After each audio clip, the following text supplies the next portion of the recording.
Fear plus this emotion has caused me some of the most painful angst in my life. Fear plus shame of being afraid. I want to tell you something today that I hope will help you the next time you feel that combination of being afraid and then feeling ashamed that you're afraid.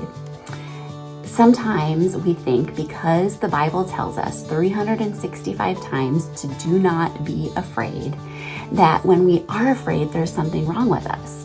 Why is it that I feel this fear when God is obviously telling me not to be afraid?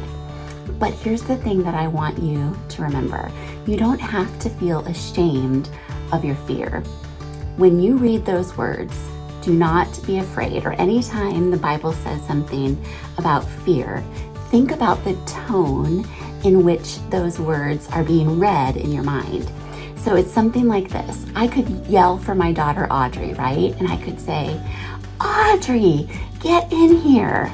And that tone would mean she's in trouble. Or I could say, Audrey, get in here. And that tone might mean, oh, there's something exciting. Or I could say, Audrey, get in here. As more of a question, right? Same phrase, 3 different meanings that those tones convey. The next time you feel ashamed because of your fear, because something pops up in your mind that says, oh, but we've been studying fear and God says, do not be afraid. Consider this. Instead of reading those words as, do not be afraid, like a command, what if those words are more like a parent telling a child who has had a nightmare, sweetheart, do not be afraid. Because here's the thing, you have a God who loves you, and his words to you of do not be afraid come from a place of love and assurance, not one of condemnation.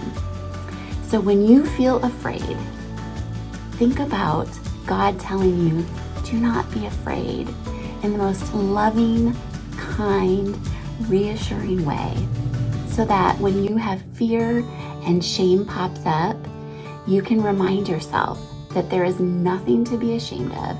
You are a human being with human emotions, and you're going to feel fear from time to time, but you have a loving God who reassures you that you do not have to be afraid. Be still.